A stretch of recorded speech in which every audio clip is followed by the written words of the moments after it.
بسم اللہ الرحمن الرحیم، السلام علیکم۔ آپ دیکھ رہے ہیں ہمنا ہاشمی ولاگز اور میں ہوں ہمنا ہاشمی۔ آج میرے ساتھ موجود ہے ممبر برٹش امپائر طہا قریشی صاحب، ان سے بات کرتے ہیں۔ ملک میں سیلاب ہے اور سیاسی صورتحال بھی کافی ہائی ہے، اس کا پارہ بھی کافی ہائی ہے۔ برطانیہ میں حکومت کیا سوچ رہی ہے اور برطانوی عوام کیا سوچتے ہیں اور ان کا ایکسپیرینس ہے وہاں کا، تو ان سے بات کرتے ہیں۔ سر مجھے یہ بتائیے گا، سیلاب ہے تو کیا برطانوی عوام کیا سوچ رہی ہے، حکومت کیا سوچ رہی ہے، کوئی امداد وغیرہ دی گئی ہے؟ دیکھیے جی، برطانوی حکومت کا ایک باقاعدہ سسٹم ہے، وہاں ایک ڈیزاسٹر کمیٹی ہے، اس کے پاس جب ایویڈنس جاتی ہے تو اس کے بعد وہ فیصلہ کرتی ہے۔ اب وہاں کی جو چیریٹیز ہیں انہوں نے حکومت سے یہ مطالبہ کیا ہے کہ پاکستان کو امداد دی جائے، اور ہماری جو برطانیہ کی ملکہ ہیں، ملکہ الزبتھ، انہوں نے بھی دکھ اور افسوس کا اظہار کیا ہے اس پر، اور اس پر آگے کچھ معاملہ چل رہا ہے۔ اور چیریٹیبل جو آرگنائزیشنز ہیں وہ پہلے ہی اس آپریشن کو لانچ کر چکی ہیں، اور ان کی ہمدردیاں پاکستانی بہن بھائیوں کے ساتھ ہیں، بچوں کے ساتھ ہیں، اور فلڈ ریلیف کی بہت زیادہ جو ایفرٹس ہیں وہ آن دی اس وقت سائٹ ہیں۔ کوئی اندازہ ہے کہ کتنی امداد دی جائے گی؟ دیکھیے جی، یہ تو کمیٹی ہی ڈیسائیڈ کرتی ہے، لیکن یہاں تو میں سمجھتا ہوں کہ بلینز آف ڈالرز کی اس وقت ضرورت ہے، کہ ہزاروں مربع میل جو علاقہ ہے وہ پانی میں بہہ گیا، اور یہ صرف ایک وقتی ریلیف کی میں بات نہیں کر رہا ہوں، کیونکہ وقتی طور پر تو کچھ لوگوں کی جانیں چلی گئیں، لوگ زخمی ہو گئے، گھر تباہ ہو گئے، مال مویشی چلے گئے، فصلیں چلیں گئیں، لوگوں کو کھانے پینے کے لیے کچھ نہیں مل رہا، چھت نہیں مل رہا سر پہ۔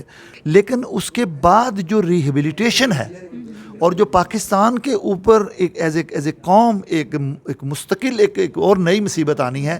فصلیں تباہ ہو گئی ہیں، گندم کہاں سے آئے گی، گنا تباہ ہو گیا، میٹھا کہاں سے آئے گا، جانوروں کو چارہ کہاں سے ملے گا، جانور تباہ ہو گئے ہیں، جانور مر گئے ہیں، وہ گوشت کہاں سے آئے گا، دودھ کہاں سے آئے گا، انڈے کہاں سے آئیں گے، مرغیاں کہاں سے ہوں گی، بکریاں کہاں سے ہوں گی۔ یہ ایک پورا ایک ریہیبلیٹیشن کا جو سائیکل ہے، اس کو پھر کئی سال لگنے ہیں، تو یہ بلینز آف ڈالرز کی صرف ریہیبلیٹیشن کی ضرورت ہے۔ ایک تو ہے ارجنٹ ریلیف، کہ بندے کو صاف پانی مل جائے، روٹی کی مل جائے، لیکن جو اس کی ریہیبلیٹیشن ہے وہ ایک لانگ ٹرم پروسیس ہے۔ اس کی طرف حکومت وقت کو چاہیے کہ سیاسی جو اختلافات ہیں ان کو بالائے طاق رکھتے ہوئے ایک نیشنل کنسنسس بنائیں کہ اس عوام کو ریلیف دینا ہے۔ ہم نے اکٹھے ہو کر سیاسی اختلافات کو چلہ لگا دینا ہے، 40 دن کے لیے کم از کم بھول جائیں۔ مجھے یہ بتائیں کہ برطانیہ میں بھی کیا یہی طریقہ کار ہوتا ہے کہ جیسے کوئی قدرتی آفات آتی ہیں تو جیسے ہم دیکھتے ہیں کہ ذاتی مفادات کی سیاست کی جا رہی ہے دونوں طرف سے، جیسے کل آڈیو بھی لیک ہوئی یا اپوزیشن کے جو لوگ ہیں، تو کیا وہاں پر بھی اس طرح کی چیزیں ہوتی ہیں یا ایک طریقہ کار مختلف ہے وہاں؟ دیکھیے جی، سیاستدان جو ہیں اور ایجنسیاں، یہ دونوں تمام ممالک کی ایسے ہی ہوتی ہیں۔ وہاں پر بھی اس طرح کی چیزیں ہوتی ہیں، لیکن وہاں پر کچھ ابھی بھی رکھ رکھاؤ ہے۔ وہاں پر بھی جو ہمارے پرائم منسٹر تھے بورس جانسن، انہوں نے پارلیمنٹ میں کھڑے ہو کر جھوٹ بول دیا کہ انہوں نے اپنے 10 ڈاؤننگ اسٹریٹ جو وزیر اعظم ہاؤس ہے ان کا، وہاں انہوں نے کرونا کے دوران کوئی پارٹی نہیں کی، جبکہ یہ ثابت ہو گیا کہ انہوں نے 11 پارٹیاں کی۔ پارلیمنٹ کے اندر جھوٹ بولا، ان کو کہا گیا استعفیٰ دے دو، وہ ڈھیٹ ہو کے کہ استعفیٰ نہیں دیتا ہوں۔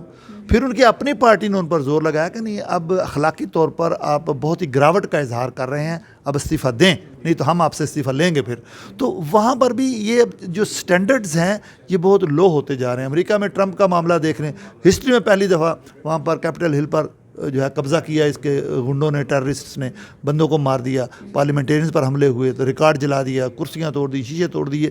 تو یہ میں سمجھتا ہوں کہ یہ اب ایک انٹرنیشنل ٹرینڈ بن گیا ہے، لیکن ہم ایک اسلامی جمہوریہ پاکستان ہے، ہمارا مذہب ہمیں اخلاقیات کے متعلق سکھاتا ہے۔ ہمیں چاہیے کہ پاکستان کو جو قائد اعظم نے کہا تھا کہ میں مدینہ کی طرز کی ریاست بناؤں گا، قائد اعظم نے کہا تھا کہ اس میں جو ہے ہمیں نئے قانون کی، آئین کی ضرورت نہیں، ہمیں 1400 سال پہلے قرآن نے آئین دے دیا۔ تو میں سمجھتا ہوں قائد اعظم کے ان فرمان پر عمل کرتے ہوئے ہمیں پاکستان کو مضبوط کرنا ہے۔ پاکستان مضبوط ہے تو ہم مضبوط ہیں، پاکستان کمزور ہے تو ہم کمزور ہیں۔ پاکستان کی جو جیوگرافیکل اور آئیڈیالوجیکل باؤنڈریز، جو جغرافیائی اور جو نظریاتی سرحدیں ہیں، ان کا دفاع کرنا آپ جیسے نوجوانوں کا کام ہے، ہم جیسے بوڑھوں کا کام تو ہے ہی بہرحال، لیکن اب نوجوان نسل کو آگے بڑھنا ہوگا اور سیاستدانوں کا جو قبلہ ہے اس کو اپنی طاقت سے درست کرنا ہوگا۔ اچھا مجھے یہ بتائیے گا کہ پاکستان قدرتی آفات کا شکار کیوں رہتا ہے، اور یہ بتائیے گا کہ کیا کردار سیاست جو لوگ ہیں وہ ادا کر سکتے ہیں، اور ڈیم بنانا کتنا ضروری ہے یہ بتائیے۔ جی ڈیم تو جو ہے میں سمجھتا ہوں کہ ہماری لیڈرشپ نے ایک بہت ہی سنجیدہ غلطی کی ہے، ایک قومی غلطی کی ہے، ایک تاریخی غلطی کی ہے کہ ملک کے پانی کو انہوں نے کنٹرول نہیں کیا، چاہے وہ مارشل لاء تھے یا سیاسی حکومتیں تھیں، تمام نے اپنے اپنی ڈگڈگی بجائی اور کالا باغ ڈیم نہیں بنایا۔ یہ میں سمجھتا ہوں کہ ان کی ایک بہت بڑی ایک تاریخی غلطی تھی۔ ابھی بھی چاہیے کہ ان کو ڈیمز جو ہے نا وہ بنوائیں۔ ڈیمز کے متعلق بھی تماشے کیے گئے، کبھی چیف جسٹس کچھ کر رہا ہے، کبھی سیاستدان کچھ کر رہے ہیں، پیسے اکٹھے ہوتے ہیں لیکن ڈیمز بنتے نہیں ہیں۔ تو میں سمجھتا ہوں کہ ڈیمز بنا کر پاکستان کے پانی کا جو ہے اس کی مینجمنٹ کا صحیح انتظام ہونا چاہیے۔ لیکن ایک بات میں یہ بھی کہوں گا کہ یہ صرف آفتیں پاکستان میں نہیں آتی ہیں۔ امریکہ میں پاکستان جتنی ایک ریاست پوری کی پوری جو ہے وہ ڈوب گئی، پوری ریاست ڈوب گئی۔ برطانیہ میں ہر سال سیلاب آتے ہیں، مینجمنٹ لیکن وہاں سسٹم مضبوط ہیں کہ لوگ وقت سے پہلے وہاں سے نکال دیے جاتے ہیں، ان کو اطلاع کر دی جاتی ہے، پھر نکال کر یہ نہیں کہ وہ سڑکوں پر بیچارے چار پہیاں لے کر پلاسٹک کھڑے، ان کو کمیونٹی سینٹرز میں منتقل کیا جاتا ہے، ان کو ریلوے اسٹیشنز کے جو ہال ہیں وہاں پر منتقل کیا جاتا ہے، ہوٹلوں کو بک کر دی جاتا ہے، ان کو وہاں منتقل کر کے ان کی جو عزت نفس ہے اس کو مجروح نہیں ہونے دیا جاتا۔ یہ نہیں کہ دال کا ایک چھوٹا سا پیکٹ پکڑ کر ہاتھ میں کھڑے ہیں اور چھوٹی بچی جو ہے اس کو جم مار کے پکڑ کے اور فوٹو بنوا رہے ہیں، ایسے نہیں ہے۔ وہاں ایک سسٹم ہے کہ انسانیت جو ہے اس کا خیال رکھا جاتا ہے۔ یہاں میرے پاس ایک وفد آیا ہوا ہے پاکستان سے، وہ کراچی سے آیا ہوا ہے، جو ملتان میں ہے، وہ جنوبی پنجاب میں کام کر رہے ہیں، وہ سندھ میں کام کرتے ہوئے ابھی یہاں آئے ہیں، آزاد کشمیر تک ان کا کام کر رہا ہے مولانا مفتی منصور شاہ صاحب۔ یہ ایک بہت بڑا ان کا ایک علماء کا ایک ڈیلیگیشن ہے جو پورے کا پورا نیٹ ورک ہے ان کا پورے پاکستان میں، اور عوام کو وہ ریلیف دے رہے ہیں۔ تو میں یہ سمجھتا ہوں حکومت وقت کو بھی چاہیے کہ ایسے جو ادارے ہیں ان کو ساتھ لے کر، جو کریڈیبل ادارے ہیں ان کو ساتھ لے کر، اکٹھے مل کر، بغیر کسی سیاست کے، بغیر کسی نظریاتی تفرقے کے وہ کام کریں اور عوام کو ریلیف دیں۔ اچھا مجھے یہ بتائیں، آپ برٹش امپائر کا حصہ رہے، یہاں تو ہم دیکھتے ہیں کہ پاکستان میں بھی اتنا مشکل ہے سیاست میں آنا، اور آپ ایک پاکستانی ہونے کے ناطے آپ وہاں کا حصہ رہے، تھوڑا موٹیویٹ کریں نوجوان جو یہ ویڈیو دیکھ رہے ہیں کہ کس طرح سے آپ اس کا حصہ بنے اور کیسا ایکسپیرینس رہا آپ کا۔ دیکھیں جی، میں تو پاکستان کے ٹاٹ پہ بیٹھ کے اسکولوں میں نیچے زمین پر بیٹھ کے پڑھتا رہا ہوں، نہروں میں نہاتے تھے، نہ بجلی تھی، نہ گیس تھا، نہ پانی تھی، کچھ بھی نہیں تھا، نہ گیس تھی نہ پانی تھا۔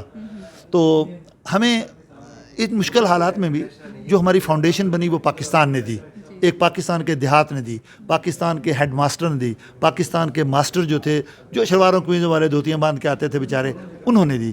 میں جب برطانیہ گیا ہوں تو میں نے انجینئرنگ کی ڈگری وہاں پر 4 سال کی 2 سال میں مکمل کی۔ یہ ایک پاکستانی اسٹوڈنٹ کا ریکارڈ ہے جو نہ کوئی پہلے بنا سکا نہ آپ کو توڑ سکا ہے۔ میں یہ کہنا چاہوں گا کہ what a mind can conceive and believe it can achieve. جو آپ کا ذہن سمجھ جائے کسی بات کو، اس پر یقین کر لے تو آپ کر سکتے ہیں۔ تو میں تو لوگوں سے یہی کہوں گا کہ آپ محنت کریں، اپنے مذہب پر، اپنی قومیت پر کوئی کمپرومائز نہ کریں، کوئی سمجھوتا نہیں۔ میں وہاں پاکستانی ہوں، اس پر مجھے فخر ہے۔ میں مسلمان ہوں، مجھے اس پر فخر ہے۔ میں ایک برٹش نیشنل ہوں، مجھے اس پر فخر ہے۔ میں وہاں برٹش ممبر جو ہے امپائر کا ممبر ہوں، مجھے اس پر فخر ہے۔ یہ کوئین کی طرف سے اپوائنٹمنٹ یہ مستقل ہوتی ہے۔ میرا کہنے کا مقصد یہ ہے کہ جب آپ وہاں کے سسٹم کا حصہ بنیں تو وہاں سے اچھی چیزیں اپنائیں، کوئی چیز بری ہو تو اس کو نہ اپنائیں۔ میرے یہاں ملتان میں ایک ہیڈ ماسٹر ٹیچر ہوا کرتے تھے انگلش کے، آمد بخش صاحب اللہ بخشے، تو وہ کہا کرتے تھے کہ جس خطے میں جاؤ، جس علاقے میں جاؤ، جس قوم میں جاؤ، وہاں کے کلچر کو سمجھو، زبان کو سمجھو، اچھی چیزیں اپنا لو تو کامیاب ہو جاؤ گے۔